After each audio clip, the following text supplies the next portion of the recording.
Secretary, you support the continuation of AUKUS, is that correct? What I said, Senator, is we're evaluating the program. I think they are two of our enduring and most important allies. I have not had time yet to review that package, but that is going on, and we're looking at that. Understanding how it works and your right and obligation to review it is one thing, but you're obviously familiar with the concept. Do you support the continuation of some version of this? Again, Senator, I have to take a look at this program and understand how it works. As you know, we're challenged in the building of our submarines, so I want to, make sure we can abide by our end of the deal, and I also need to make sure that it's not going to put our forces at a disadvantage. So it's hard for me to answer that construct because I don't understand the construct. I'm not trying to evade it, but should they be great allies and should we be supportive? The answer is yes. Mr. Chairman, thank you. Today's hearing comes at a pivotal moment. From the fallout of U.S. strikes on Iran to the Navy's urgent budget shortfalls, the stakes for America's security are higher than ever. This debate tackles the balance between Middle East conflicts, the Indo-Pacific challenge, and the future of our Navy and Marine Corps. Let's dive into the testimony. Mr. Chairman, and thank you to all of our witnesses for being here today. We're holding this hearing at a pivotal moment given the recent developments in the Middle East. President Trump's decision to strike Iran was impetuous. He conducted strikes without seeking congressional authorization, and it endangered service members stationed throughout the region. Iran's barrage of missile attacks today on Al Udeid Air Base in Qatar demonstrated that. The announcement of a ceasefire is good news, but now we need an actual ceasefire, and it is on all parties to arrive at that conclusion. This unnecessary 12-day conflict resulted in 24 Israelis dead and 600 Iranians dead and 2,500 wounded. The United States and Iran must get back to the negotiating table. On the Navy's budget request, the fiscal year 2026 base budget request for the Navy and Marine Corps is $242.2 billion, $8 billion below the fiscal year 2025 CR. Failing to address the current shortfalls caused by the CR means that the Navy will not be able to successfully deter the threats posed by China. Reconciliation is not a responsible way to do spending. As the chairman said, using extraordinary parliamentary authorities does not sustain the Department of Defense. The Department's ability to take care of our service members should not be contingent on whether Congress passes an unrelated package of tax cuts and health care cuts.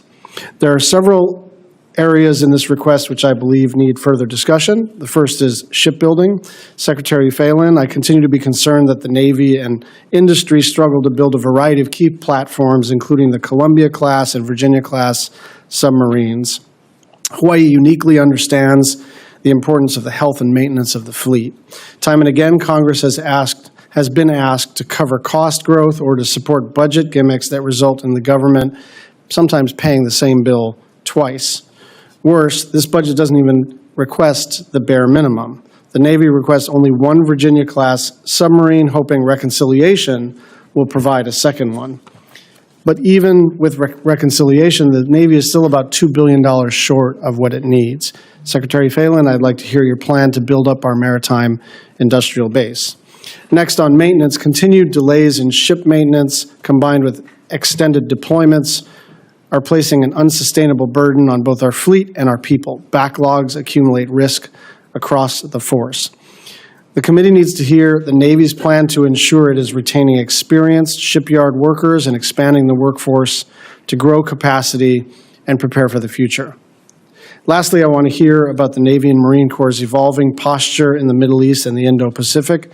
The Navy and the Marine Corps have an important role in protecting our service members in the Middle East given the heightened threats, but we also have to maintain a robust presence in the Indo-Pacific, not only to deter conflict there, but also to reassure our allies and our partners of America's commitment to the region.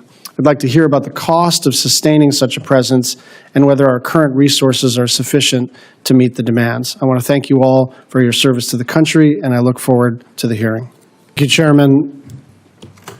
The DoD is under a full-year continuing resolution for the first time in its history, and I think we can all agree that it is extremely damaging for how the department can plan for the long term. So I'll start with the Secretary, and then the Commandant, and then the Acting CNO. Just a quick yes or no question. Secretary, do you oppose a full-year CR for the Navy and Marine Corps in fiscal year 26? I do oppose it, yes. Commandant? Yes, sir. Yes, sir. Thank you very much. Just to follow up on Chair McConnell's point about the extraordinary parliamentary authorities in reconciliation, traditionally, historically, the things that go in a reconciliation package are the things that can't pass on a bipartisan basis. There have been little exceptions, but let's just remember that an increase in spending for shipbuilding is not something that Democrats would block. And so the model in this modern Senate, which is granted different from the Senate of 10 years ago and 30 years ago and so on, but the model has been that you explore bipartisanship, you explore achieving cloture and making this committee relevant and important and a sort of center of power in the Article I branch.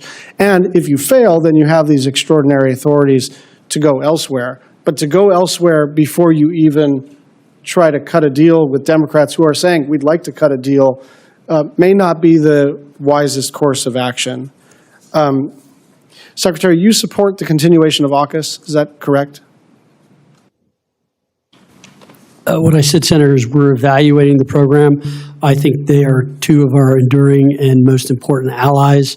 I have not had time yet to review that package, but that is going on, and we're looking at that. Understanding how it works and your right and obligation to review it is one thing, but you're obviously familiar with the concept. Do you support the continuation of some version of this? Again, Senator, I have to take a look at this program and understand how it works. As you know, we're challenged in the building of our submarines, so I want to, make sure we can abide by our end of the deal, and I also need to make sure that it's not going to put our forces at a disadvantage. So it's hard for me to answer that construct because I don't understand the construct. I'm not trying to evade it, but should they be great allies and should we be supportive? The answer is yes. The latest round of conflict in the Middle East utilized large amounts of munitions to defend Israel from Iranian strikes. Does the Navy currently have all the SM-3s it needs for global threats? I'll take this. We do, sir, but we are, to your point, using them at an alarming rate. As you know, those are missiles procured by the Missile Defense Agency and then delivered to the Navy for our use, and we are using them quite effectively in the defense of Israel. Just about the Asia-Pacific region, in 24, DoD moved the Abraham Lincoln away from the Indo-Pacific to support operations in the Middle East. Just this month, we moved the USS Nimitz from the Indo-Pacific. And now the Gerald Ford will go to the region. That's 3 carrier strike groups. Can you reassure our allies in the Indo-Pacific that we've got our eye on the ball there?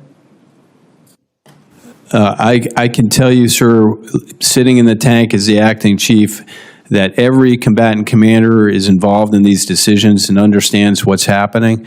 The benefit of your Navy is we have flexibility. So if the decision is made to change and flex and send a carrier strike group to the Indo-Pacific, we can do that at very short notice, and they're all trained and ready to go.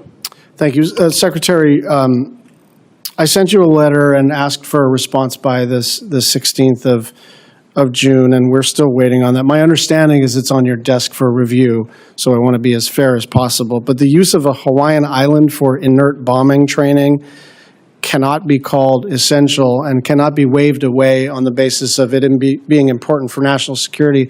We have many bases and installations in Hawaii, and we support the Department of Defense's presence in Hawaii, but it is not enough to just say this is for national security. And so the congressional delegation from Hawaii and including the governor of Hawaii are essentially asking some very simple questions.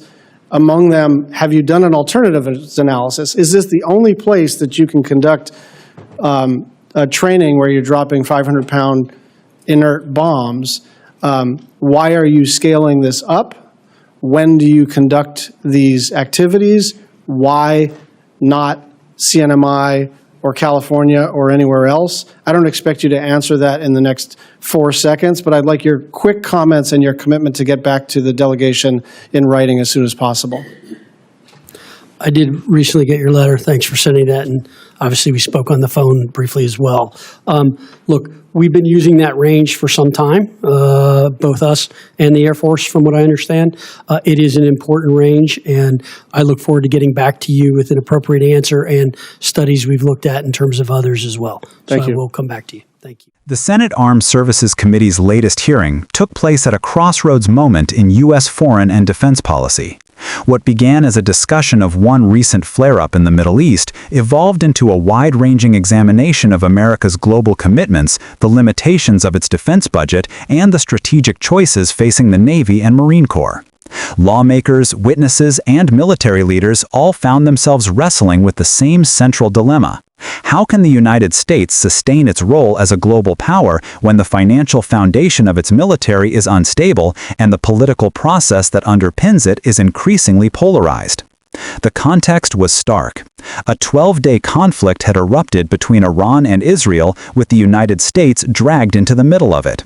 When President Trump authorized a strike on Iran without first seeking congressional approval, many lawmakers viewed it not only as a breach of constitutional authority, but also as a reckless gamble with the lives of U.S. service members. Iran's retaliatory barrage against Al Udeid Air Base in Qatar underscored the danger. For all of Washington's military strength, unilateral action had nearly ignited a wider war. Senators reminded the Secretary of the Navy and other witnesses that America's Constitution vests Congress with the power to declare war. By circumventing that authority, the executive branch not only heightened immediate risks, but also weakened democratic oversight of war-making. Still, the hearing was not about relitigating past decisions alone. Senators quickly turned to the broader implications. What lessons does this conflict hold for U.S. military readiness? How prepared is the Navy for a world in which simultaneous crises, one in the Middle East, another in the Indo-Pacific, could break out at once? And does the Navy's budget request for fiscal year 2026 reflect the gravity of these challenges, or does it fall short? The numbers spoke volumes. The base budget request for the Navy and Marine Corps came in at $242.2 billion, a figure $8 billion lower than the continuing resolution that had funded the services the previous year. For the first time in history, the Department of Defense was operating under a full-year continuing resolution, essentially a stopgap budget that freezes spending levels instead of adjusting to evolving threats. Military leaders warned that such a resolution was not merely a bureaucratic inconvenience, it was actively undermining long-term planning, delaying contracts, disrupting training, and forcing commanders to manage risk on the fly. One senator called reconciliation, the extraordinary parliamentary tool that allows Congress to pass measures with a simple majority rather than the traditional bipartisan threshold, an inappropriate and dangerous way to fund something as fundamental as national defense. Reconciliation, they reminded the room, was originally designed for budget-related provisions that could not otherwise pass, not for matters that enjoy broad bipartisan consensus, such as shipbuilding. The implication was clear. If both parties agree on the need to expand and modernize the Navy, why resort to procedural gimmicks that sidestep regular order? The hearing revealed deep unease that reliance on reconciliation was becoming a crutch, bypassing the kind of bipartisan deal-making that once defined congressional oversight of defense. The Navy's shipbuilding program became the focal point of the debate. Secretary Phelan faced pointed questions about why the service requested funding for only one Virginia-class submarine when the minimum fleet requirement called for 2. The justification that reconciliation might deliver funding for the second vessel rang hollow to many senators. Even if reconciliation succeeded, they noted, the program would still be short by approximately $2 billion. This left lawmakers worried that the Navy was building its fleet not on stable budgets, but on hopes and political maneuvers. Shipbuilding shortfalls were not simply about numbers on a page, they reflected deeper structural weaknesses in America's maritime industrial base. The United States has struggled for years to maintain steady production of critical platforms such as the Columbia-class ballistic missile submarine and the Virginia-class attack submarine. Skilled labor shortages, limited shipyard capacity, and recurring cost overruns have plagued the industry. Senators from shipbuilding states pressed the Navy to explain how it would expand its workforce, train new generations of shipyard workers, and stabilize the supply chain. Without answers, they warned, even generous budget increases would not translate into ships delivered on time and at cost. Maintenance posed another challenge. The committee heard testimony that persistent backlogs in shipyard maintenance, combined with extended deployments, were imposing unsustainable burdens on sailors and their families. Ships scheduled for overhaul often sat idle for months, awaiting parts or dry dock availability. This eroded readiness across the fleet and forced the Navy to stretch fewer operational ships across wider geographic demands. The human toll was just as concerning. Sailors serving extended deployments without relief faced burnout, strained family ties, and declining morale. Senators pressed the Navy to outline a plan not only to clear maintenance backlogs, but also to retain experienced shipyard workers and expand the workforce. Without that, they argued, promises of future readiness would remain hollow. The hearing then shifted to global strategy, particularly the question of balancing Middle East commitments with Indo-Pacific deterrence. The recent redeployment of carrier strike groups, moving the Abraham Lincoln and USS Nimitz away from the Indo-Pacific to bolster Middle East operations, with the Gerald Ford soon to follow, alarmed senators focused on China. Could the Navy credibly deter Chinese aggression around Taiwan while simultaneously reassuring Israel and protecting U.S. forces in the Middle East? Navy leaders responded that the service's inherent flexibility allowed it to flex assets rapidly, with carrier strike groups ready to shift theaters on short notice. But senators countered that constant shifting was itself a sign of overextension, evidence that the Navy was being asked to do too much with too little. This tension between regions highlighted a broader strategic dilemma. Where should the United States prioritize its naval presence? Some senators argued that the Middle East conflict proved the U.S. could not afford to scale back in that region, given the risk of Iranian aggression and the need to defend Israel. Others insisted that China represented the pacing threat and that any diversion of forces from the Indo-Pacific weakened deterrence at a moment of growing danger. The Navy's leaders found themselves trying to reassure both camps, pledging commitment to the Middle East while promising sustained presence in Asia. But the arithmetic was unforgiving. A finite number of ships cannot provide infinite coverage. Missile defense emerged as another point of concern. The Navy acknowledged that while it currently possessed the SM-3 interceptors needed to defend against global threats, it was consuming them at an alarming rate in the Middle East.